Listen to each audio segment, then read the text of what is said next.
Hi hello ನಮಸ್ಕಾರ ಎಲ್ಲರಿಗೂ welcome back to my channel. Amrita ಮತ್ತೆ ಮನೀಷಾ ಇಬ್ರು ನನಗೆ ಮೆಸೇಜ್ ಮಾಡಿ ಕೇಳಿದ್ರು. ಫಸ್ಟ್ ಪಿ ಯು ಸಿ ಸರಿಯಾಗಿ ಓದಕ್ಕಾಗ್ಲಿಲ್ಲ ಕಾರಣಾಂತರಗಳಿಂದ. ಸೆಕೆಂಡ್ ಪಿ ಯು ಸಿನ ಕರೆಕ್ಟಾಗಿ ಓದ್ತೀವಿ, ಫಸ್ಟ್ ಇಂದಾನೇ ಓದ್ತೀವಿ, ಒಂದು ಟೈಮ್ ಟೇಬಲ್ ತರ ಕೊಡಿ, ಒಂದು ರೋಡ್ ಮ್ಯಾಪ್ ತರ ಮಾಡ್ಕೊಡಿ ಅಂತ ಹೇಳಿದ್ರು. So that is why I made this video. Amrita ಮತ್ತೆ ಮನೀಷಾ ತರಾನೇ ತುಂಬಾ ಜನ ಮಕ್ಳು ಇರ್ತೀರಾ ಅಂತ ನಂಗೆ 100% ಗೊತ್ತಿದೆ. ಯಾಕೆಂತಂದ್ರೆ ಯಾರೆಲ್ಲ ಮಕ್ಳು ಸೈನ್ಸ್ ತಗೊಳ್ತಾರೆ ಯೂಶಲಿ ಅವ್ರದ್ದು ಹೆಂಗೆ ಇರುತ್ತೆ ಮೈಂಡ್ ಸೆಟ್ ಅಂತ ಅಂದ್ರೆ, ಸೈನ್ಸ್ ತಗೊಂಡ್ರೆ ಅದ್ರಲ್ಲಿ ಕಷ್ಟ ಎಷ್ಟಿರುತ್ತೆ ಅದ್ರ ಬಗ್ಗೆ ಎಲ್ಲ ಅವ್ರು ಯಾರನ್ನೂ ಕೇಳಿ ರಿಸರ್ಚ್ ಮಾಡಿರಲ್ಲ.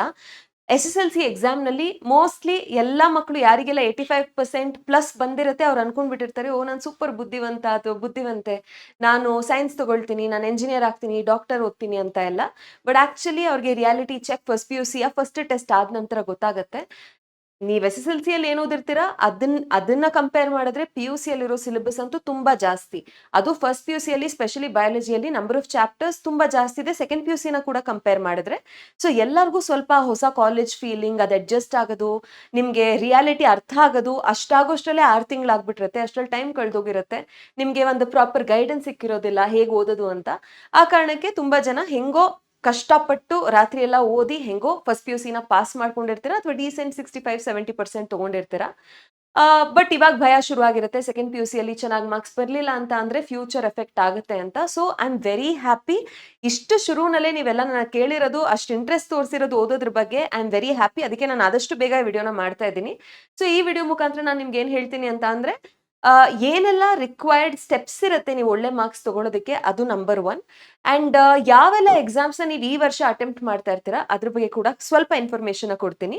ಇದನ್ ಬಿಟ್ಟು ನಿಮಗೆ ಬೇರೆ ಯಾವ ವಿಚಾರದ ಬಗ್ಗೆ ಕೂಡ ಏನಾದ್ರೂ ಇನ್ಫಾರ್ಮೇಶನ್ ಬೇಕಿದ್ರೆ let me know in the comments. I will make videos about the same. ಓಕೆನಾ?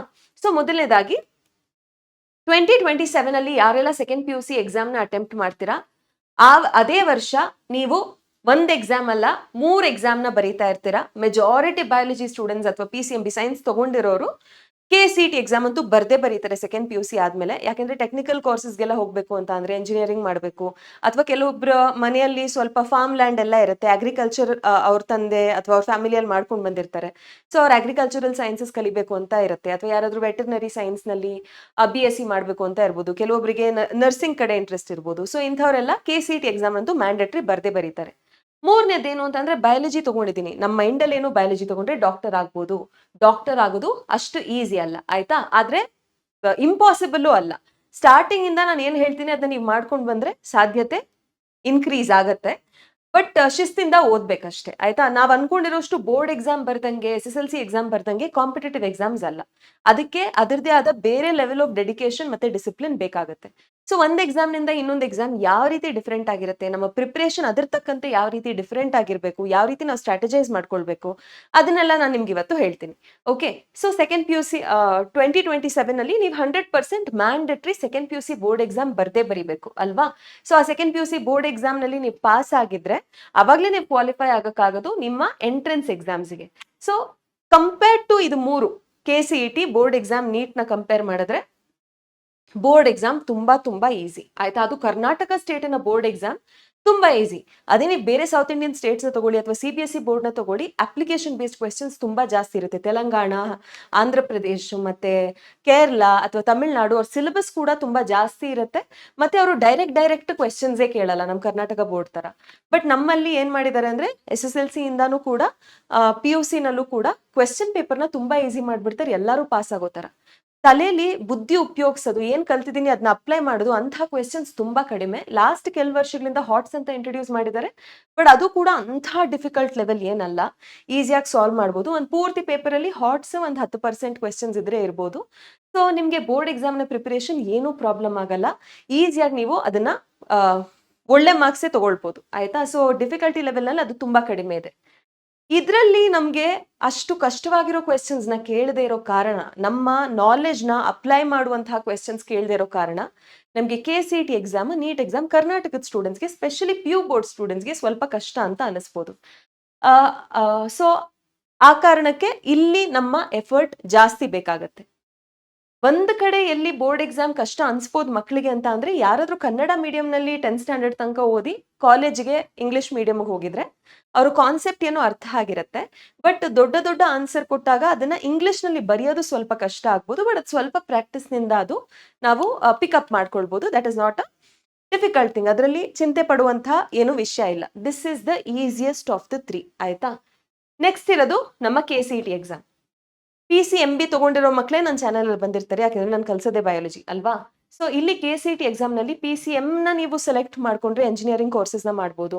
PCMB 4 ಬೇಕಾಗತ್ತೆ for farm sciences, agriculture, horticulture, ಅದ್ರಲ್ಲಿ ಏನಾದ್ರು BSc ಮಾಡಬೇಕು ಅಂತ ಅಂದ್ರೆ PCMB ಎಲ್ಲದಕ್ಕೂ ಬರಿಬೇಕು. PCB BSc veterinary science, nursing, ಇದಕ್ಕೆಲ್ಲ ಬೇಕಾಗತ್ತೆ. PCM ಅಥವಾ PCB 2 ವರ್ಕ್ ಆಗುತ್ತೆ, B ಫಾರ್ಮಾ, ಫಾರ್ಮಡಿ ಅದಕ್ಕೆಲ್ಲ. ಓಕೆನಾ? ಸೊ ಇಲ್ಲಿ ಏನು ಅಂತ ಅಂದ್ರೆ ಎಂಜಿನಿಯರಿಂಗ್ ಕಾಲೇಜಸ್ನಲ್ಲಿ, ಐ ಮೀನ್ ಕರ್ನಾಟಕದಲ್ಲಿ ಎಂಜಿನಿಯರಿಂಗ್ ಕಾಲೇಜಸ್ನ ಸಂಖ್ಯೆ ಜಾಸ್ತಿ ಸೀಟ್ಸ್ ಇದೆ.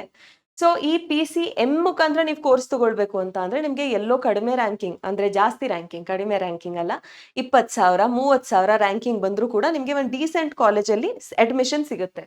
ಅದೇ ಫಾರ್ಮ್ ಸೈನ್ಸ್, ಅಗ್ರಿಕಲ್ಚರ್ ಕಲಿಬೇಕು ಅಥವಾ ವೆಟರ್ನರಿ ಸೈನ್ಸಸ್ ಅಥವಾ ನರ್ಸಿಂಗ್ ಕಾಲೇಜಸ್ ಕೂಡ ಸುಮಾರಷ್ಟಿದೆ. ಬಟ್ ವೆಟರ್ನರಿ ಸೈನ್ಸಸ್, ಅಗ್ರಿಕಲ್ಚರ್, ಅದಕ್ಕೆಲ್ಲ ಕಾಲೇಜಸ್ನಲ್ಲಿ ಸೀಟ್ಸ್ ಇರೋದು ತುಂಬಾ ಕಡಿಮೆ. ಸೊ ನೀವೇನಾದ್ರೂ ಸ್ಪೆಸಿಫಿಕ್ ಆಗಿ ಅದೇ ಟಾರ್ಗೆಟ್ ಅಂತ ಇಟ್ಕೊಂಡಿದ್ರೆ ನಿಮ್ಗೆ ಸೀಟ್ಸ್ ಕಡಿಮೆ ಇರೋ ಕಾರಣ, ಕಾಂಪಿಟೇಷನ್ ಜಾಸ್ತಿ ಇರೋ ಕಾರಣ ನೀವು ತುಂಬಾ ಎಫರ್ಟ್ ಹಾಕಬೇಕಾಗತ್ತೆ. ತುಂಬಾ ಎಫರ್ಟ್ ಅಂತ ಅಂದ್ರೆ ನಾನು ಹೆಂಗ್ ಹೇಳೋದು, ಇವಾಗ ಯಾರೋ ಒಂದು ಮನೆ ಕಟ್ಟಬೇಕು ಅಂತ ಅನ್ಕೊಳ್ಳಿ. ಮನೆ ಕಟ್ಟೋದಕ್ಕೆ 3 ಜನ ಇರ್ತಾರೆ. ಮೂರು ಡಿಫ್ರೆಂಟ್ ಇಂಡಿವಿಜುವಲ್ಸ್ಗೆ ಒಂದು ಟಾಸ್ಕ್ ಕೊಡ್ತಾರೆ. ಬಿಗ್ ಬಾಸ್ ಟಾಸ್ಕೋ, ಸ್ಕ್ವಿಡ್ ಗೇಮ್ಸ್ ಟಾಸ್ಕೋ, ಏನೋ ಒಂದು ಟಾಸ್ಕ್ ಅಂತ ಅನ್ಕೊಳ್ಳಿ. ಆಯ್ತಾ? ಸೊ ಈ 3 ಜನಕ್ಕೆ 2 ವರ್ಷ ಕೊಟ್ಬಿಟ್ಟು 2 ವರ್ಷದ ಎಂಡ್ ಒಳಗಡೆ ನೀವು ಒಂದು ಮನೆನ ಕಟ್ಟಬೇಕು ಅಥವಾ ಒಂದು ಬಂಗ್ಲೆನ ಕಟ್ಟಬೇಕು ಅಂತ ಹೇಳ್ತಾರೆ. ಒಂದು ಮನುಷ್ಯ ಏನ್ ಮಾಡ್ತಾರೆ ಅಥವಾ ಒಂದು ಹುಡುಗ ಏನ್ ಮಾಡ್ತಾನೆ ಅಂತ ಅಂದ್ರೆ ವಾರದಲ್ಲಿ 5 ದಿನ ಶಿಸ್ತಾಗಿ ದಿನಕ್ಕೆ 8 ಗಂಟೆ ಮನೆ ಕಟ್ಟೋ ಕೆಲಸ ಮಾಡ್ತಾನೆ. ಆಮೇಲೆ ರೆಸ್ಟ್ ಮಾಡ್ತಾನೆ. ವಾರಕ್ಕೆ 2 ದಿನ ರೆಸ್ಟ್ ತಗೊಳ್ತಾನೆ. ಇನ್ನ ಒಬ್ಬ ಏನ್ ಮಾಡ್ತಾನೆ, ಒಂದ್ 3 ದಿನ ಮನೆ ಕಟ್ತಾನೆ, ಒಂದ್ 10 ದಿನ ರೆಸ್ಟ್ ತಗೊಳ್ತಾನೆ. ಮತ್ತೆ ಯಾವಾಗ್ಲೂ ನೆನಪಾದಾಗ ಒಂದಷ್ಟು ಬಂದು ಇಟ್ಟಿಗೆನ ಜೋಡಿಸ್ತಾನೆ. ಕೊನೆಯವನೇನು ಅಂತ ಅಂದ್ರೆ ಬರೀ ಚಿಲ್ ಮಾಡ್ತಾ ಇರ್ತಾನೆ. 2 ವರ್ಷ ಟೈಮ್ ಇದೆ ಅಲ್ವಾ, ನಾನ್ ಯಾಕೆ ಇವಾಗಿಂದ ತಲೆ ಕೆಡಿಸ್ಕೊಳ್ಬೇಕು, ಆಮೇಲೆ ನೋಡ್ಕೊಳ್ಳೋಣ ಅನ್ನೋ ತರ. ಸೊ ಯಾರು ಕನ್ಸಿಸ್ಟೆಂಟ್ ಆಗಿ ಫಸ್ಟ್ ಇಂದ ಮಾಡ್ತಾ ಇರ್ತಾರೆ ಅವ್ರಿಗೆ ಅದು ಕಷ್ಟನೇ ಅನ್ಸಲ್ಲ. ನೀವ್ ಯಾವಾಗ ತುಂಬಾ ಲಾಸ್ಟ್ ಮೂಮೆಂಟ್ ಅಲ್ಲಿ ಪ್ರಿಪರೇಷನ್ ಮಾಡಕ್ ಹೋಗ್ತೀರಾ, ನಿಮ್ ಸೀನಿಯರ್ಸ್ ನೀವು ಇವಾಗ ನೋಡ್ತಾ ಇರ್ಬೋದು. ಯಾವುದೇ ಎಜುಕೇಶನಲ್ ಚಾನೆಲ್ ನ ಕಾಮೆಂಟ್ ಸೆಕ್ಷನ್ ಹೋಗಿ, ಕಮೆಂಟ್ ಸೆಕ್ಷನ್ ಪೂರ್ತಿ ಅವರೇ ಇರ್ತಾರೆ. Sir, I wasted this much time. ಇವಾಗ ನಾನು ಶುರು ಮಾಡಿದ್ರೆ ನೀಟ್ ಕ್ರ್ಯಾಕ್ ಮಾಡ್ಬೋದಾ, ಇವಾಗ ನಾನು ಶುರು ಮಾಡಿದ್ರೆ KCET ಕ್ರ್ಯಾಕ್ ಮಾಡ್ಬೋದಾ? ಅದು ಸಾಧ್ಯ ಇರೋ ಮಾತಾ? ಅದನ್ನ ಹೇಳಿ. ಇವಾಗ ನಾನು ಕೊಟ್ಟಿರೋ ಎಕ್ಸಾಂಪಲ್ನೇ ತಗೊಳ್ಳೋಣ. ಒಂದ್ ಬಂಗ್ಲೆ ಕಟ್ಟಬೇಕು ಅಂತಾನೆ ನಿಮ್ಗೆ 2 ವರ್ಷ ಕೊಟ್ಟಿದ್ರೆ ಶಿಸ್ತಾಗಿ ಮಾಡಿದ್ರೆ, ವಿತ್ ರೆಸ್ಟ್ ಮಾಡಿದ್ರೆ ನೀವು ಬಂಗ್ಲೆ ಕಟ್ಬೋದಿತ್ತು. ಇನ್ 10 ದಿನ ಉಳ್ಕೊಂಡಿದೆ ಎಕ್ಸಾಮ್ಗೆ, ನಾನು ಬಂಗ್ಲೆ ಕಟ್ಬೇಕು ಅಂದ್ರೆ ಕಟ್ಟಕ್ ಆಗಲ್ಲ. ನೀನ್ ಕಟ್ಟಕ್ ಸಾಧ್ಯ ಇರೋದೇ ಒಂದ್ ಟೆಂಟ್. ಆಯ್ತಾ? ಸೊ ಆ ಪೊಸಿಷನ್ಗೆ ನೀವು ಬರಬಾರ್ದು ಅಂತ ಅಂದ್ರೆ ನಿಮ್ಗಿರೋದು ಒಂದೇ ವರ್ಷ. ಈ ವರ್ಷ ನಿಮ್ಮ ಪೂರ್ತಿ ಫ್ಯೂಚರ್, ನಿಮ್ಮ ಕೆರಿಯರ್, ನೀವು ಎಷ್ಟು ಹಣ ಮಾಡ್ತೀರಾ, ನಿಮ್ಮ ಫ್ಯಾಮಿಲಿಯ ಲೈಫ್ ಸ್ಟೈಲ್ನ ಎಷ್ಟು ಇಂಪ್ರೂವ್ ಮಾಡ್ತೀರಾ, ಅದಷ್ಟು ನಿಮ್ ಕೈಯಲ್ಲಿದೆ. ಕನ್ಸಿಸ್ಟೆಂಟ್ ಆಗಿ ರೆಸ್ಟು ತಗೊಂಡು ನಿಮ್ಮ ಹಾಬೀಸ್ನು ಪರ್ಸ್ಯೂ ಮಾಡಿ ಡಿಸಿಪ್ಲಿನ್ಡ್ ಆಗಿ ನೀವು ಶುರುನಿಂದಾನೇ ಓದ್ಬಿಟ್ರೆ ಬಂಗ್ಲೆ ನೀವು ಕಟ್ಕೊಳ್ಬಹುದು. ಆಯ್ತಾ? ಸೊ ಅದಕ್ಕೆ ನಾನು ರೋಡ್ ಮ್ಯಾಪ್ನು ಕೂಡ ಕೊಡ್ತೀನಿ. ಅವಾಗವಾಗ ನಿಮ್ಗೆ ಸ್ಟಡಿ ಸ್ಟ್ರಾಟಜೀಸ್ನ ಕೂಡ ಕೊಡ್ತಾ ಇರ್ತೀನಿ. So coming to NEET exam ಎಲ್ಲದಕ್ಕಿಂತ ತುಂಬಾ ಜಾಸ್ತಿ ಡಿಫಿಕಲ್ಟ್ ಈ 3 ಎಕ್ಸಾಮ್ನಲ್ಲಿ. ಯಾಕೆ ಅಂತ ಅಂದ್ರೆ ಕಂಪ್ಯಾರಿಟಿವ್ಲಿ ಮೆಡಿಕಲ್ ಕಾಲೇಜಸ್ ಕಡಿಮೆ ಇರೋದು, ಮೆಡಿಕಲ್ ಸೀಟ್ಸ್ ಕಡಿಮೆ ಇರೋದು ನಮ್ಮ ದೇಶದಲ್ಲಿ. ಓವರ್ ಆಲ್ 1 ಲಕ್ಷ 30,000 ಅಷ್ಟು ಸೀಟ್ಸ್ ಇರ್ಬೋದು. ಎಕ್ಸಾಮ್ ಬರೆಯೋ ಮಕ್ಕಳು ಸುಮಾರು 23-24 ಲಕ್ಷ ಪ್ರತಿ ವರ್ಷ ಬರೀತಾರೆ. ಅದ್ರಲ್ಲಿ ಒಂದ್ 20 ಲಕ್ಷ ಮಕ್ಕಳಂತೂ ಕೊನೆಯಲ್ಲಿ ಲಾಸ್ಟ್ 10 ದಿನದಲ್ಲಿ ಬಂದ್ಬಿಟ್ಟು ಕೇಳ್ತಾರಲ್ವಾ, ಇವಾಗ ನಾನು ಶುರು ಮಾಡಿದ್ರೆ ಪಾಸ್ ಆಗ್ಬೋದಾ, ಇವಾಗ ನಾನು ಶುರು ಮಾಡಿದ್ರೆ ನನ್ಗೆ ಯಾವ ತರ ಎಲ್ಲ ಕ್ವೆಶನ್ಸ್ ಬರುತ್ತೆ ಗೊತ್ತಾ. ನೀಟ್ ಎಕ್ಸಾಮ್ ಇನ್ನ 10 ದಿನ ಇದೆ. ಮೆಸೇಜ್ ಮಾಡ್ತಾರೆ ನನ್ಗೆ. ಇವಾಗ್ಲೂ ಇನ್ಸ್ಟಾಗ್ರಾಮ್ ಅಲ್ಲಿ ಫುಲ್ ಆಕ್ಟಿವ್ ಇರ್ತಾರೆ, ಓದೋ ಕಡೆ ಅಷ್ಟಿರಲ್ಲ. ನಾನು ಇವಾಗ ಸ್ಟಾರ್ಟ್ ಮಾಡಿದ್ರೆ ನನ್ಗೆ 650+ ಬರುತ್ತಾ ಅಂತ ಕೇಳ್ತಾರೆ. ಅದಕ್ಕೆ ಏನ್ ಹೇಳ್ಬೇಕಂತ ನಂಗೆ ಗೊತ್ತಿಲ್ಲ. ಸೊ ಅದೆಲ್ಲ ಸಾಧ್ಯ ಇಲ್ಲ, ಅಷ್ಟೇ ನಾನು ಹೇಳ್ಬೋದು. ನಿಮ್ಗೆ ಸುಮಾರು ಚಾನೆಲ್ ಅಲ್ಲಿ ವಿಡಿಯೋಸ್ ಎಲ್ಲ ಕಾಣಿಸುತ್ತೆ, ನಾನು ಕೂಡ ಇಷ್ಟು ಕ್ವೆಶನ್ಸ್ ಮಾತ್ರ ಓದ್ಕೊಳ್ಳಿ, ಇದರಿಂದಾನೇ ಕ್ವೆಶನ್ಸ್ ಬರುತ್ತೆ. ಅದೆಲ್ಲ ಸುಳ್ಳು. ಆಯ್ತಾ? ನಾವು ಬೋರ್ಡ್ ಎಕ್ಸಾಮ್ಗೆ ಕ್ವೆಶನ್ಸ್ ಇದು ಬರ್ಬೋದು ಅನ್ನೋ ಒಂದು ರೇಂಜ್ಗೆ ಪ್ರಿಡಿಕ್ಟ್ ಮಾಡ್ಬೋದು. KCET ಎಕ್ಸಾಮ್ಗೆ, ನೀಟ್ ಎಕ್ಸಾಮ್ಗೆ ನಾವು ಹಂಗೆ ಪ್ರಿಡಿಕ್ಟ್ ಮಾಡಕ್ಕೆ ಸಾಧ್ಯ ಇಲ್ಲ. ಹೋದ್ ವರ್ಷ ಫಿಸಿಕ್ಸ್ ಪೇಪರ್ ಹಂಗೆ ಯಾರೋ ಪ್ರಿಡಿಕ್ಟ್ ಮಾಡಿ ಅದನ್ನೇ ಓದ್ಕೊಂಡು ಹೋಗ್ ಮಕ್ಕಳು ಏನ್ ಕತೆ ಆಯ್ತು ನೀವ್ ಕೇಳಿರ್ಬೋದು ನಿಮ್ ಸೀನಿಯರ್ಸ್ ಹತ್ರ ಅಲ್ವಾ. ಸೊ ನಾವ್ ರಿಸ್ಕ್ ತಗೊಳೋದ್ ಬೇಡ. ಇರೋದ್ ಒಂದ್ ಕೆಲಸ ಸ್ಟೂಡೆಂಟ್ ಲೈಫ್ ಅಲ್ಲಿ. ಯಾರು ನಿಮ್ಗೆ ಅಡ್ಗೆ ಮಾಡು, ಪಾತ್ರೆ ತೊಳಿ ಅಂತ ಹೇಳ್ತಾ ಇದಾರೆ? ಏನಿಲ್ಲ, ಓದೋದೇ ನಿಮ್ ಕೆಲಸ. ಅದನ್ನ ನೀವು ಬ್ಯಾಲೆನ್ಸ್ ಮಾಡ್ಕೊಂಡು ಓದಿದ್ರೆ ಸೂಪರ್ ಆಗಿರೋ ಬಂಗ್ಲೆನ ಕಟ್ಕೊಳ್ಬಹುದು ನಿಮ್ ಲೈಫಿಗೆ. ಓಕೆ, ನಾವು ಸೊ ಈ ನೀಟ್ ಎಕ್ಸಾಮಿಗೆ, KCET ಎಕ್ಸಾಮ್ಗೆ ಎರಡಕ್ಕೂ ನೀವು PU ಬೋರ್ಡಿನ ಮಾರ್ಕ್ಸ್ ಮ್ಯಾಟರ್ ಆಗತ್ತೆ. KCETಗೆ ಡೈರೆಕ್ಟ್ ಆಗಿ ಮ್ಯಾಟರ್ ಆಗುತ್ತೆ. KCETಗೆ 50% ನಿಮ್ಮ KCETದು ಸ್ಕೋರ್ ತಗೊಳ್ತಾರೆ, 50% ನಿಮ್ಮ ಬೋರ್ಡ್ ಎಕ್ಸಾಮಿನ ಮಾರ್ಕ್ಸ್ ತಗೊಳ್ತಾರೆ. ಸೊ ನಿಮ್ಗೆ ಬೋರ್ಡ್ ಎಕ್ಸಾಮ್ ಪಕ್ಕಾ ಚೆನ್ನಾಗಿ ಮಾಡಿರ್ಬೇಕು, ಮಾರ್ಕ್ಸ್ ಸ್ಕೋರ್ ಎಲ್ಲ ಚೆನ್ನಾಗಿ ಬಂದಿರಬೇಕು. ನೀಟ್ ಎಕ್ಸಾಮ್ಗೆ 90% ಬರ್ಬೇಕಂತ ಏನಿಲ್ಲ, ಕ್ವಾಲಿಫೈ ಆಗೋದಕ್ಕೆ ಬೇಕು. 80% ಇರೋರಿಗೆ ಬೆಟರ್ ಬೆನಿಫಿಟ್, 90% ಇರೋರಿಗೆ ಈವನ್ ಬೆಟರ್ ಬೆನಿಫಿಟ್ ಅಂತ ಏನಿಲ್ಲ. ಜನರಲ್ ಮೆರಿಟ್ ಆಗಿದ್ರೆ 50% ಅಟ್ಲೀಸ್ಟ್ ಬಂದಿರಬೇಕು PCB ಅಲ್ಲಿ, ಆಯ್ತಾ. ಆಮೇಲೆ PWD ಕ್ಯಾಂಡಿಡೇಟ್ಸ್ ಆಗಿದ್ರೆ ಪರ್ಸನ್ಸ್ ವಿತ್ ಡಿಸಬಿಲಿಟೀಸ್ 45% ಇರಬೇಕು. OBC SC ST ಆಗಿದ್ರೆ 40% PCB ಕಂಬೈನ್ಡ್, ಬರೀ PCB ಲ್ಯಾಂಗ್ವೇಜಸ್ ಮ್ಯಾಥ್ಸ್ ಎಲ್ಲ ಕನ್ಸಿಡರ್ ಆಗಲ್ಲ. PCB ಯ ಪರ್ಸೆಂಟೇಜ್ 40% ಇದ್ರೆ they are eligible, they have qualified ನೀಟ್ನ ಕೊಡೋದಕ್ಕೆ ಅಂತ, ಆಯ್ತಾ. ಈಗ ಇದರ ಸಿಲೆಬಸ್ ಬಗ್ಗೆ ಮಾತಾಡೋಣ. ಸೆಕೆಂಡ್ PUC ಎಕ್ಸಾಮ್ ಅಲ್ಲಿ ಫಸ್ಟ್ PUC ಇದು ಕ್ಯುಮ್ಯುಲೇಟಿವ್ ಟೆಸ್ಟ್ ನಿಮ್ಗೆ ಏನ್ ಬರಲ್ಲ. ಸೆಕೆಂಡ್ PUC ಸಿಲೆಬಸ್ ಏನಿದೆ ಅಷ್ಟೇ ನೀವು ಓದ್ಬೇಕಾಗಿರೋದು. ಅದರಲ್ಲಿ ಡಿಫಿಕಲ್ಟಿ ಲೆವೆಲ್ ಹೇಳ್ಬೇಕಂತ ಅಂದ್ರೆ ನನ್ನ ಪ್ರಕಾರ ನಾನ್ ನೋಡಿರೋ ಬೇರೆ ಸ್ಟೇಟ್ ಬೋರ್ಡ್ ಎಕ್ಸಾಮ್ಸ್ಗೂ Karnataka state board exam compare ಮಾಡಿದ್ರೆ ನಂಗೆ 10 on 10 ಕೊಡ್ಬೋದು. ಐ ಆಮ್ ಸಾರಿ, ದಟ್ ಅಷ್ಟು ಈಸಿ ಇದೆ ಅದು. ಸೊ ಯಾಕೆ ಅಂತ ಅಂದ್ರೆ ಇನ್ನೊಂದು ವಿಷಯ, ನಮ್ಮ PU ಬೋರ್ಡ್ ಎಕ್ಸಾಮ್ ನಲ್ಲಿ ಫಸ್ಟ್ ಪಾರ್ಟ್ 1 mark ಕ್ವೆಶನ್ಸ್ ಏನಿರುತ್ತೆ ಅದ್ರಲ್ಲಿ ಮಾತ್ರ ನಿಮ್ಗೆ ಮ್ಯಾಂಡೇಟರಿ ಅಷ್ಟು ಕ್ವೆಶನ್ಸ್ ನ ಆನ್ಸರ್ ಮಾಡಬೇಕು. ಅದರಲ್ಲೂ 15 ಮಲ್ಟಿಪಲ್ ಚಾಯ್ಸ್ ಕ್ವೆಶನ್ಸ್ ಇರುತ್ತೆ, 5 ಫಿಲ್ ಇನ್ ದ ಬ್ಲಾಂಕ್ಸ್ ಇರುತ್ತೆ. ಫಿಲ್ ಇನ್ ದ ಬ್ಲಾಂಕ್ಸ್ಗೂ ಬ್ರಾಕೆಟ್ ಅಲ್ಲಿ ಆನ್ಸರ್ ಕೊಟ್ಬಿಟ್ಟಿರ್ತಾರೆ. ಅದು ಬಿಟ್ರೆ ಇನ್ ಎಲ್ಲಾ ಮೇನ್ಸ್ ಅಲ್ಲಿ 2 marks 3 marks 5 marks ನಲ್ಲಿ ನಿಮ್ಗೆ ಚಾಯ್ಸ್ ಇರುತ್ತೆ. ನಿಮ್ಗೆ ಗೊತ್ತಿರೋ ಆನ್ಸರ್ನ ನೀವು ಹುಡುಕೊಂಡು ಬರಿಬಹುದು, ಆಯ್ತಾ. ಎರಡೆರಡು ಕ್ವೆಶನ್ ಎಕ್ಸ್ಟ್ರಾನೇ ಕೊಟ್ಟಿರ್ತಾರೆ, ಎಷ್ಟು ಬರಿಬೇಕು ಅದಕ್ಕಿಂತ 2 ಎಕ್ಸ್ಟ್ರಾನೇ ಕೊಟ್ಟಿರ್ತಾರೆ. ಸೊ ನೀವು ಒಂದ್ 2-3 ಚಾಪ್ಟರ್ ಎಗರ್ಸ್ಬಿಟ್ಟು ಓದ್ದೇನೆ ಎಕ್ಸಾಮ್ಗೆ ಹೋದ್ರು ಕೂಡ ನೀವು 90 ಅಬೌವ್ ತಗೊಳ್ಳೋ ಚಾನ್ಸಸ್ ಇರುತ್ತೆ.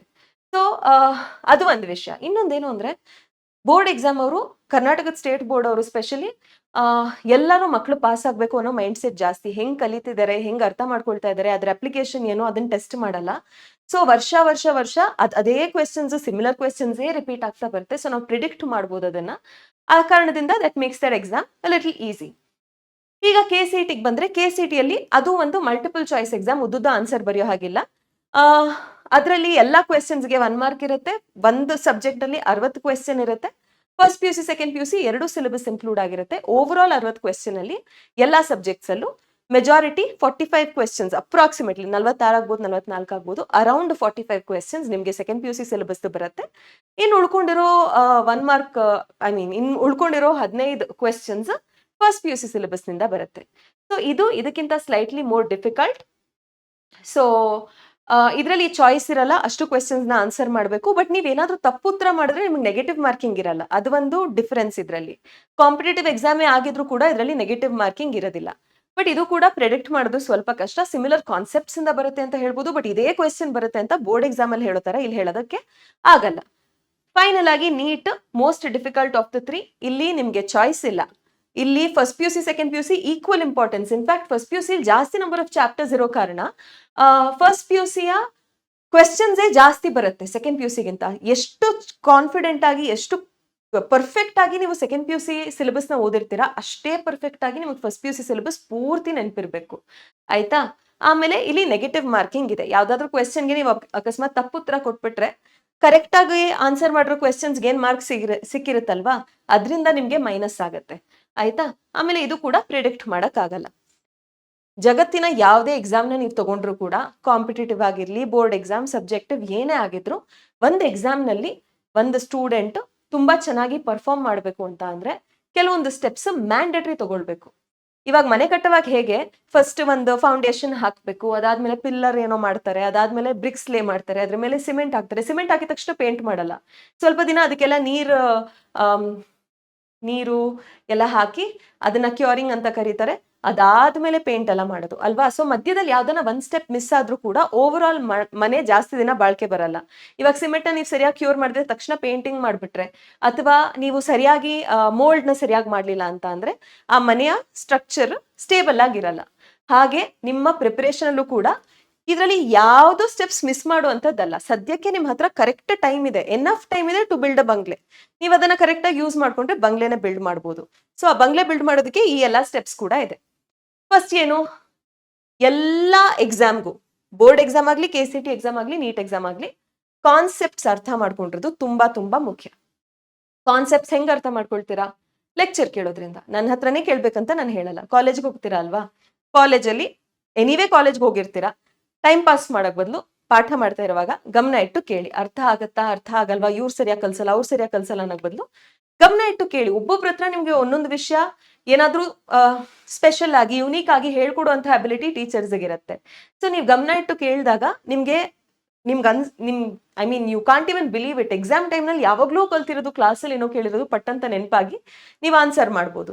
ಸೊ ಕ್ಲಾಸಲ್ಲಿ ಇರುವಾಗ ಗಮನ ಇಟ್ಟು ಕೇಳಿ. ಅಥವಾ ಇಲ್ಲಿ ನಾನು ಒನ್ ಶಾಟ್ ಲೆಕ್ಚರ್ಸ್ ಅಪ್ಲೋಡ್ ಮಾಡೋದಕ್ಕೆ ಶುರು ಮಾಡ್ತೀನಿ. ನಿಮ್ಗೆ ಯಾವಾಗ ಟೈಮ್ ಅನ್ಸುತ್ತೆ ನೋಡ್ಬೇಕನ್ಸ್ದಾಗ ನೀವು ಆ ಒನ್ ಶಾಟ್ ಲೆಕ್ಚರ್ಸ್ ನ ಪೂರ್ತಿ ಚಾಪ್ಟರ್ನ ಒನ್ ಶಾಟ್ ಅಲ್ಲಿ ಡೀಟೇಲ್ಡ್ ಆಗಿ ಹೇಳ್ಕೊಟ್ಟಿರ್ತೀನಿ, ಅಲ್ಲಿ ನೀವು ಕಲಿಬಹುದು. ಕಾನ್ಸೆಪ್ಟ್ಸ್ ನ ನೀವು ಟೀಚರ್ ಹತ್ರ ಕಲ್ತ್ಕೊಳ್ಳೋಕ್ ಮುಂಚೆನೆ ಟೆಕ್ಸ್ಟ್ ಬುಕ್ ನ ಓದ್ಬೇಡಿ. ಯಾಕೆ ಅಂತ ಅಂದ್ರೆ ಟೆಕ್ಸ್ಟ್ ಬುಕ್ ಎಸ್ಪೆಷಲಿ NCERT ನಲ್ಲಿ ಬಯಾಲಜಿನಲ್ಲಿ ಹೆಂಗಿದೆ ಅಂತ ಅಂದ್ರೆ ಅನ್ನೆಸೆಸರಿ ಆಗಿ ಕಾಂಪ್ಲಿಕೇಟ್ ಮಾಡ್ಬಿಟ್ಟಿರ್ತಾರೆ. ಹಿಂಗ್ ಈಸಿಯಾಗಿ ತಿನ್ಬೋದಾಗಿರೋದನ್ನ ಹಿಂಗ್ ತಿನ್ಸಕ್ ಟ್ರೈ ಮಾಡಿರ್ತಾರೆ. ಅದ್ ನೀವು ಅಪಾರ್ಥ ಮಾಡ್ಕೊಂಡ್ ಬಿಡ್ಬೋದು, ಆಯ್ತಾ, ಮಿಸ್ಅಂಡರ್ಸ್ಟ್ಯಾಂಡ್ ಮಾಡ್ಕೊಂಡ್ ಬಿಡ್ಬೋದು. ಸೊ ನಾವ್ ಇಷ್ಟು ವರ್ಷ ಎಕ್ಸ್ಪೀರಿಯನ್ಸ್ ಇರುತ್ತೆ, ಕಲ್ಸಿ ನಮ್ಗೆ ಗೊತ್ತಿರುತ್ತೆ ಯಾವ್ದಂದ್ರೆ ಏನು, ಯಾವ ಸೆಂಟೆನ್ಸ್ ಮೀನಿಂಗ್ ಏನು ಅಂತ. ಅದನ್ನ ನಾವು ನಿಮ್ಗೆ ಎಕ್ಸ್ಪ್ಲೇನ್ ಮಾಡಿ ಹೇಳ್ತೀವಲ್ವಾ, ಅದಾದ ನಂತರ ನೀವು ಟೆಕ್ಸ್ಟ್ ಬುಕ್ ನ ಓದಿ ನಿಮ್ಗೆ ಏನು ಕನ್ಫ್ಯೂಷನ್ ಇಲ್ಲದೆ ಅರ್ಥ ಆಗುತ್ತೆ, ಆಯ್ತಾ. So conceptual clarity, NCERT reading ಮಾಡ್ತೀರಾ, NCERT ರೀಡ್ ಮಾಡೋ ಟೈಮ್ನಲ್ಲೇ ಅಲ್ಲಲ್ಲೇ ನೀವು ಶಾರ್ಟ್ ನೋಟ್ಸ್ ಪಕ್ಕದಲ್ಲಿ ಫ್ಲೋ ಚಾರ್ಟ್ ತರಾನೋ ಟೇಬಲ್ ತರಾನೋ ಯಾವ ರೀತಿ ನಿಮಗೆ ಬೆಟರ್ ನೆನಪಿರುತ್ತೆ ಅದನ್ನ ಮಾಡ್ಕೊಳ್ತಾ ಹೋಗಿ. 3ನೇ ಸ್ಟೆಪ್, ಏನೆಲ್ಲ ಕಾನ್ಸೆಪ್ಟ್ಸ್ ನೀವು ಕಲ್ತಿದ್ದೀರಾ, ಟೆಕ್ಸ್ಟ್ ಬುಕ್ ನ ಓದಿದ್ದೀರಾ, ನಿಮ್ಗೆ ಏನ್ ಅರ್ಥ ಆಗಿದೆ ಅಂತ ನಿಮ್ಗೆ ಅನ್ಸುತ್ತೆ, ಅದ್ ನಿಜವಾಗ್ಲೂ ಅರ್ಥ ಆಗಿದ್ಯಾ, ಅರ್ಥ ಆಗಿರೋದ್ ನೆನಪಿದ್ಯಾ, ಅದನ್ನ ನೋಡೋದಕ್ಕೆ ನಾವು ಕ್ವೆಶ್ಚನ್ಸ್ ನ ಪ್ರಾಕ್ಟೀಸ್ ಮಾಡ್ತೀವಿ, ಆಯ್ತಾ. ಸೊ ಕ್ವೆಶನ್ಸ್ ನ ಪ್ರಾಕ್ಟೀಸ್ ಮಾಡಿ ಆದ್ಮೇಲೆ ಪಾರ್ಟ್ ಟೆಸ್ಟ್ ನ ತಗೊಳ್ಬೇಕು. ಇವಾಗ ನಿಮ್ಗೆ ಸೆಕೆಂಡ್ PUC ಫಸ್ಟ್ PUC ಅಲ್ಲೆಲ್ಲ ಫೈನಲ್ ಎಕ್ಸಾಮ್ ಒಂದೇ ಸಲ ಕೊಡಲ್ಲ. ಫಸ್ಟ್ 1 ಟೆಸ್ಟ್ ಕೊಡ್ತಾರೆ, ಮಿಡ್ ಟರ್ಮ್ ಕೊಡ್ತಾರೆ, ಇನ್ನೊಂದು ಟೆಸ್ಟ್ ಕೊಡ್ತಾರೆ. ಯಾಕೆ ಅಂದ್ರೆ ಇಷ್ಟಿಷ್ಟು ಕಲ್ತ್ಕೊಳ್ಳಿ ಫಸ್ಟ್ ಮಕ್ಕಳು, ಇಷ್ಟಿಷ್ಟರಲ್ಲಿ ಪರ್ಫೆಕ್ಟ್ ಆದ್ಮೇಲೆ ದೊಡ್ಡ ಪೂರ್ತಿ ಸಿಲೆಬಸ್ ಟೆಸ್ಟ್ ಕೊಡೋಣ ಅಂತ. ಸೊ ಹಾಗೆ ನೀವು ಕಾಲೇಜ್ ಟೆಸ್ಟ್ ಆಗ್ಲಿ, ನೀವೇ ಪರ್ಸನಲ್ ಟೆಸ್ಟ್ ಆಗ್ಲಿ, ಪಾರ್ಟ್ ಟೆಸ್ಟ್ ಅಲ್ಲಿ ಇಷ್ಟಿಷ್ಟು ಕಲ್ತ್ಕೊಂಡು ಕ್ವೆಶನ್ಸ್ ನ ಅಟೆಂಪ್ಟ್ ಮಾಡೋದು. ಓಕೆ, ನನ್ಗೆ ಅರ್ಥ ಆಗಿದ್ಯಾ, ಕರೆಕ್ಟ್ ಆಗಿ ನೆನಪಿದ್ಯಾ, ಏನ್ ತಪ್ಪು ಮಾಡ್ತಾ ಇದ್ದೀನಿ, ಅದನ್ನೆಲ್ಲ ಐಡೆಂಟಿಫೈ ಮಾಡ್ಕೊಳ್ಳಿ. ಅದಾದ್ಮೇಲೆ ರಿವಿಷನ್ ಮಾಡ್ಬೇಕು. ನಮ್ಗೆ ಓದಿರೋದೆಲ್ಲ ಅರ್ಥ ಆಗಿರೋದೆಲ್ಲ ಫಾರ್ ಎವರ್ ನಮಗ್ ನೆನಪಿರುತ್ತೆ ಅಂತ ಏನಿಲ್ಲ ಅಲ್ವಾ. ಸೊ ನಮ್ ಬ್ರೈನ್ಗೆ ಸ್ವಲ್ಪನೇ ನೆನ್ಪಿಟ್ಕೊಳ್ಳೋಕೆ ಸಾಧ್ಯ ಇರೋದು, ಬಿಕಾಸ್ ಎಷ್ಟು ಡಿಸ್ಟ್ರಾಕ್ಷನ್ ಇದೆ ನಮ್ಮ ಸುತ್ತ. ನಾವು ಬೇಡದಿರೋ ಇನ್ಫಾರ್ಮೇಶನ್ ಎಷ್ಟು ಕನ್ಸ್ಯೂಮ್ ಮಾಡ್ತೀವಿ, ನಮ್ಗೆ ಬೇಕಾಗಿರೋ ಇನ್ಫಾರ್ಮೇಶನ್ ಮೈಂಡ್ ಇಂದ ಸ್ಲಿಪ್ ಆಗ್ಬಿಟ್ಟಿರುತ್ತೆ. ಸೊ ಅವಾಗ ಬ್ರೋ ಇದನ್ನ ನಾವು ಓದಿದ್ವಿ, ನೆನ್ಪಿದ್ಯಾ, ನೆನ್ಪು ಮಾಡ್ಕೊ ಅಂತ ನಾವು ಬ್ರೈನ್ಗೆ ಇನ್ಸ್ಟ್ರಕ್ಷನ್ ಕೊಡ್ತಾ ಇರ್ಬೇಕು. ಸೊ ಹಂಗಾದಾಗ ನಿಮ್ಗೆ ನೆನ್ಪುಳಿಯುತ್ತೆ longer period of time. So revision ಕೂಡ ತುಂಬಾ ಮುಖ್ಯ. ಅಲ್ಟಿಮೇಟ್ಲಿ ಮೇನ್ ಎಕ್ಸಾಮ್ ತಗೊಳಕ್ ಮುಂಚೆ ಪ್ರಿಪರೇಟರಿ ಎಕ್ಸಾಮ್ನ ಬೋರ್ಡ್ ಎಕ್ಸಾಮ್ ಮುಂಚೆ ಕಾಲೇಜಸ್ ನಲ್ಲೆಲ್ಲ ಕೊಡ್ತಾರೆ. ಆ ಪ್ರಿಪರೇಟರಿ ಎಕ್ಸಾಮ್ನ ತಗೊಳ್ಬೇಕು. ಸುಮ್ಮನೆ ಎಕ್ಸಾಮ್ ತಗೊಳ್ಳೋದಲ್ಲ. ಪ್ರಿಪರೇಟರಿ ಎಕ್ಸಾಮ್ ಬೋರ್ಡ್ ಎಕ್ಸಾಮ್ಗಾಗ್ಲಿ ಅಥವಾ ಮಾಕ್ ಟೆಸ್ಟ್ KCET ಗೆ ನೀಟಿಗೆ ನೀವು ಏನ್ ತಪ್ಪು ಮಾಡ್ತಾ ಇದ್ದೀರಾ ಅದನ್ನ ತಿದ್ಕೊಳ್ಳೋದಕ್ಕೆ ಇದು ಒಂದು ಚಾನ್ಸ್. ಅದೇ ಮಿಸ್ಟೇಕ್ ಮತ್ತೆ ರಿಪೀಟ್ ಆಗ್ಬಾರ್ದು ಅಂತ ನೀವು ಇದನ್ನ ತಗೊಳ್ಳೋದು, ಆಯ್ತಾ. ಸೊ ಇದನ್ನ ತಗೊಂಡಾಗ ನಿಮ್ಗೆ ನೀವ್ ಏನ್ ಮಿಸ್ಟೇಕ್ ಮಾಡ್ತಾ ಇದ್ದೀರಾ, ಯಾವ ಕಾನ್ಸೆಪ್ಟ್ಸ್ ಇನ್ನ ವೀಕ್ ಇದ್ದೀರಾ, ನಿಮ್ಗೆ ಯಾವ್ದು ಅರ್ಥ ಆಗ್ತಾ ಇಲ್ಲ, ಅದ್ರ ಮೇಲೆ ವರ್ಕ್ ಮಾಡೋದಕ್ಕೆ ನಿಮ್ಗೆ ಒಂದು ಚಾನ್ಸ್ ಸಿಗತ್ತೆ. ಸೊ ಇಷ್ಟು ಸ್ಟೆಪ್ಸ್ ಮಾಡಿದ್ರೆ ನೀವು ಬಂಗ್ಲಿನ ಕಟ್ಬೋದು. ನೀವು ಟೈಮ್ ವೇಸ್ಟ್ ಮಾಡ್ಕೊಂಡು ಮಧ್ಯದಲ್ಲಿ ಯಾವ್ದನ್ನ ಸ್ಟೆಪ್ ನ ಎಗರ್ಸಿದ್ರೆ, ಅಥವಾ ನಾನು ರಿವಿಷನ್ನೇ ಮಾಡಲ್ಲ, ನಾನು ಹಂಗೆ ಹೋಗಿ ಬರೀತೀನಿ ಎಕ್ಸಾಮ್ನ, ನಾನು ಮಾಕ್ ಟೆಸ್ಟೇ ತಗೊಳ್ಳಲ್ಲ, ಹಂಗೆ ಬರೀತೀನಿ ಅಂದ್ರೆ ನಿಮ್ಗೆ ಟೆಂಟ್ ಸಿಗುತ್ತೆ, ಬಂಗ್ಲೆ ಸಿಗಲ್ಲ, ಆಯ್ತಾ. ಸೊ ಆಸೆ ಪಡೋದು ಬಂಗ್ಲೆಗೆ ಅಂತ ಅಂದ್ಮೇಲೆ ಅದಕ್ಕೆ ತಕ್ಕಂತೆ ನೀವು ಶ್ರಮ ಕೂಡ ಪಡ್ಬೇಕಾಗತ್ತೆ. ಸೊ ಇದರಲ್ಲಿ ಯಾವುದೇ ಸ್ಟೆಪ್ ಮಿಸ್ ಆದ್ರೂ I am telling you again, ನಿಮ್ಗೆ ಎಬಿಲಿಟಿ ಇರುವಂತಹ ರಿಸಲ್ಟ್ ನಿಮ್ಗೆ ಸಿಗಲ್ಲ. ಬೇಡದೇ ಇರೋ ವಿಷಯದಲ್ಲಿ ಈ 1 ವರ್ಷ ನೀವು ಡಿಸ್ಟ್ರಾಕ್ಟ್ ಆಗೋದನ್ನ ಬಿಟ್ಬಿಟ್ಟು ಪೂರ್ತಿ ನಿಮ್ ಅಕಾಡೆಮಿಕ್ಸ್ ಮೇಲೆ ಫೋಕಸ್ ಮಾಡಿ. You will thank me later. Okay, so ನಾನೇನ್ ಹೇಳ್ತೀನಿ ಅಂದ್ರೆ, ಇವಾಗ ಮೇ ಶುರು ಆಗುತ್ತೆ, ಇನ್ನೇನು ಏಪ್ರಿಲ್ ನಲ್ಲೇ ನಿಮ್ ಕಾಲೇಜ್ ಎಲ್ಲ ಶುರು ಆಗಿದ್ರೆ ವೆಲ್ ಅಂಡ್ ಗುಡ್. ಮೇ ಇಂದ ಅಕ್ಟೋಬರ್ ಅಷ್ಟು ನೀವು ಪೂರ್ತಿ ಸಿಲೆಬಸ್ ನ ಓದೋದನ್ನ ಮುಗಿಸ್ಬಿಡ್ಬೇಕು. ಯಾರೆಲ್ಲ ಹೇಳ್ತಾ ಇದ್ದೀರಾ ನಿಮ್ದು ಫಸ್ಟ್ PUC ವೇಸ್ಟ್ ಆಗಿ ಹೋಗ್ಬಿಟ್ಟಿದೆ, ಇವಾಗ ಏನ್ ಮಾಡೋದು ಅಂತ ಅಂದ್ರೆ, ಸೆಕೆಂಡ್ PUC ಸಿಲೆಬಸ್ ಓದ್ತಾ ಪ್ಯಾರಲಲ್ ಆಗಿ ನೀವು ಫಸ್ಟ್ PUC ಇದನ್ನು ಫಿನಿಶ್ ಮಾಡ್ಕೊಳ್ಬೇಕು. ನಾನು ಫಸ್ಟ್ ಏನ್ ಮಾಡೋಣ ಅನ್ಕೊಂಡಿದ್ದೆ ಚಾನೆಲ್ ಅಲ್ಲಿ ಅಂದ್ರೆ, ಫಸ್ಟ್ ಸೆಕೆಂಡ್ PUC ಚಾಪ್ಟರ್ಸ್ ಎಲ್ಲ ಕೊಟ್ಬಿಡೋಣ, ಅದನ್ನೆಲ್ಲ ಅಪ್ಲೋಡ್ ಮಾಡಿ ಆದ್ಮೇಲೆ ಫಸ್ಟ್ PUC ಚಾಪ್ಟರ್ಸ್ ನ ಅಪ್ಲೋಡ್ ಮಾಡೋಣ ಅಂತ. ಬಟ್ ಈ ಕ್ವೆಶನ್ಸ್ ಎಲ್ಲ ನಂಗೆ ನೋಡಿ ಏನ್ ಅನಿಸ್ತು ಅಂದ್ರೆ, ನಿಮ್ಗೆ ಸೈಮಲ್ಟೇನಿಯಸ್ ಆಗಿ ಎರಡೂ ಬೇಕಾಗತ್ತೆ. ಇವಾಗ ನೀವು ಒಂದು ಸೆಕ್ಷುವಲ್ ರಿಪ್ರೊಡಕ್ಷನ್ ಇನ್ ಫ್ಲವರಿಂಗ್ ಪ್ಲಾಂಟ್ಸ್ ಓದ್ತಾ ಲಿವಿಂಗ್ ವರ್ಲ್ಡ್ ಪ್ಲಾಂಟ್ ಕಿಂಗ್ಡಮ್ ಓದ್ಕೊಳ್ಬಹುದು. ಆಮೇಲೆ ಹ್ಯೂಮನ್ ರಿಪ್ರೊಡಕ್ಷನ್ ಓದ್ತಾ ಇನ್ನೊಂದು ಯಾವ್ದಾದ್ರು ಫಸ್ಟ್ PUC ಚಾಪ್ಟರ್ ನ ರಿವೈಸ್ ಮಾಡ್ಕೊಳ್ಬಹುದು ಅಥವಾ ಕವರ್ ಮಾಡ್ಕೊಳ್ಬಹುದು. ಸೊ ಪ್ಯಾರಲಲ್ ಆಗಿ ಎರಡು ಆಗ್ಲಿ ಅಂತ ನಾನು ಆಲ್ಟರ್ನೇಟ್ ವಿಡಿಯೋಸ್ ನ ಅಪ್ಲೋಡ್ ಮಾಡ್ತೀನಿ, ಆಯ್ತಾ. ಈ ವಾರ ಏನಾದ್ರು ಸೆಕ್ಷುವಲ್ ರಿಪ್ರೊಡಕ್ಷನ್ ಮಾಡಿದ್ರೆ ನೆಕ್ಸ್ಟ್ ವೀಕ್ ನಾನು ಫಸ್ಟ್ PUC ಮಾಡ್ತೀನಿ. ಸೊ ಆತರ ಆಲ್ಟರ್ನೇಟ್ ಮಾಡಿ as much as possible by the end of October ನಾನು ಕೂಡ ಪೂರ್ತಿ ಸಿಲೆಬಸ್ ನ ಈ ಚಾನೆಲ್ ನಲ್ಲಿ ಕವರ್ ಮಾಡೋದಕ್ಕೆ ಟ್ರೈ ಮಾಡ್ತೀನಿ. ಓಕೆ, ಅದಾದ್ಮೇಲೆ ರಿವಿಷನ್ ನವೆಂಬರ್ ಮತ್ತೆ ಡಿಸೆಂಬರ್ ಟೈಮ್ ನಲ್ಲಿ ನೀವು ಕಂಪ್ಲೀಟ್ ರಿವಿಷನ್ ನ ಮಾಡ್ಬೇಕಾಗತ್ತೆ. ಸೊ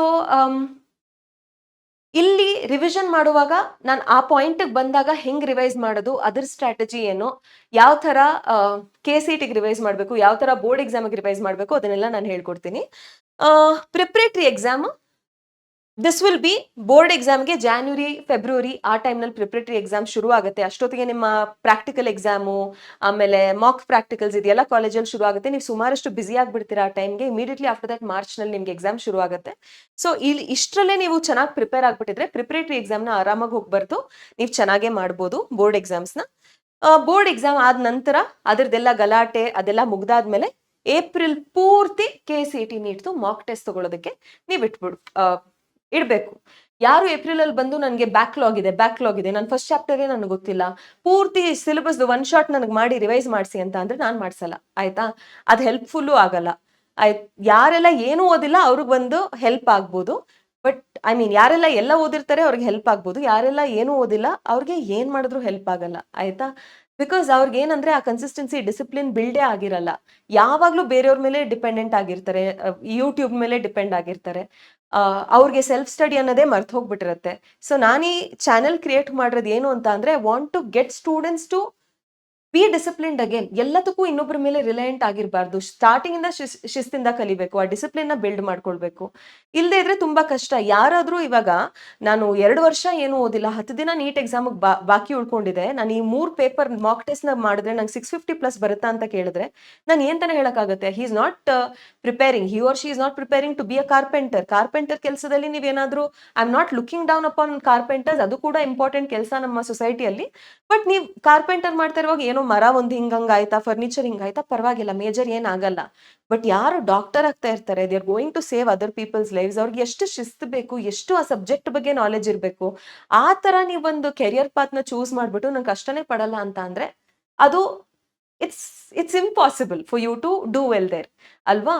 ಸೊ ನಿಮ್ಗೆ ಅಂತ ದೊಡ್ಡ ಗೋಲ್ ಇದೆ ಅಂತ ಅಂದ್ಮೇಲೆ ಅದ್ರ ತಕ್ಕಂತೆ ಪ್ರಪೋರ್ಷನೇಟ್ ಆಗಿ ನೀವು ಶ್ರಮ ಪಡಬೇಕು. ಅಂಡ್ ಅಗೇನ್, ಶ್ರಮ is not like oh my God ನಾನು ಮಲ್ಗಕ್ ಆಗ್ತಾ ಇಲ್ಲ ಅಷ್ಟು ಓದ್ಬೇಕು ಅಂತ.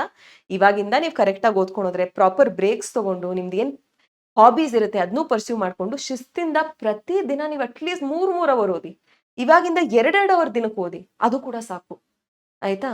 ಸೊ ಹಂಗ್ ಮಾಡೋದ್ರಿಂದ you can do well. Last minute ನೀವು ಏನೇ ಮಾಡಕ್ ಹೋದ್ರು ಅದು ಚೊಂಬೆ, ಆಯ್ತಾ? ಸೊ ಇದು ನಾನು ನಿಮ್ಗೆ ರೋಡ್ ಮ್ಯಾಪ್ ಕೊಟ್ಟಿರೋದು.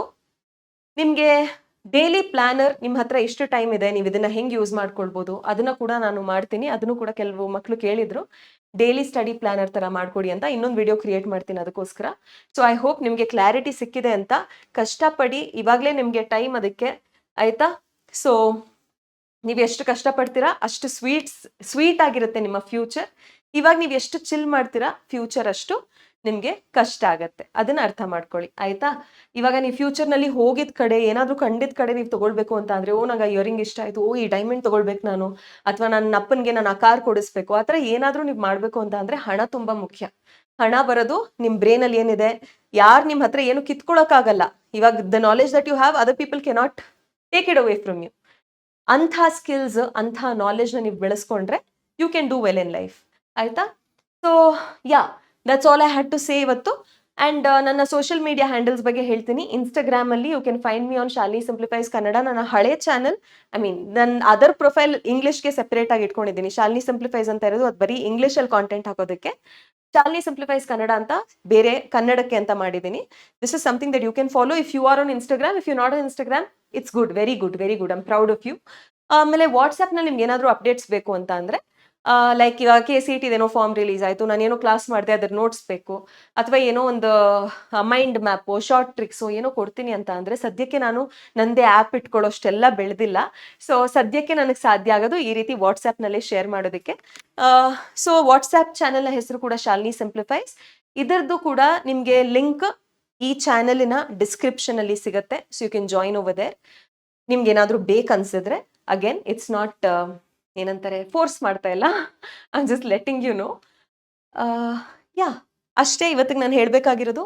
ದೃಢವಾಗಿ ಒಂದು ಡಿಸಿಷನ್ನ ತೊಗೊಂಡ್ಬಿಡಿ, ನಾನು ವಿನ್ ಆಗಲೇಬೇಕು, ನಾನು KCET ಎಕ್ಸಾಮ್, ನೀಟ್ ಎಕ್ಸಾಮ್ನಲ್ಲಿ ಕ್ರ್ಯಾಕ್ ಮಾಡಲೇಬೇಕು, ತುಂಬ ಚೆನ್ನಾಗಿ ನಾನು ಬೆಳಿಬೇಕು ಲೈಫಲ್ಲಿ ಅಂತ. ಸೊ ಆವಾಗ ನಿಮಗೆ ಮೋಟಿವೇಶನ್ ಬರುತ್ತೆ. ಕಲ್ಲು ಹೊಡಿತೀರಾ, ನೀಟಿಗೆ ಹೊಡೀರಿ, ನೀಟ್ಗೆ ನೀವು ಸೂಪರ್ ಆಗಿ ಪ್ರಿಪೇರ್ ಆದರೆ KCET ಚಿಲ್ರೆ, ಬೋರ್ಡ್ ಎಕ್ಸಾಮ್ ಅಂತೂ ಇನ್ನೂ ಚಿಲ್ರೆ. So you can do very well. ಅದಕ್ಕೆ ಹೆಲ್ಪ್ ಮಾಡೋದಕ್ಕೆ ನಿಮಗೆ ನಾನು ಸಪೋರ್ಟ್ ಮಾಡ್ತೀನಿ ಇಲ್ಲಿ ಈ ಚಾನಲ್ನಲ್ಲಿ. ಬೇರೆ ಏನಾದರೂ ನಿಮಗೆ ಡೌಟ್ಸ್, ಕ್ವೆಶನ್ಸ್ ಇದ್ರೆ let me know in the comments and I will make videos. ಅಷ್ಟೇ ಇವತ್ತಿಗೆ. Bye bye, take care, all the best.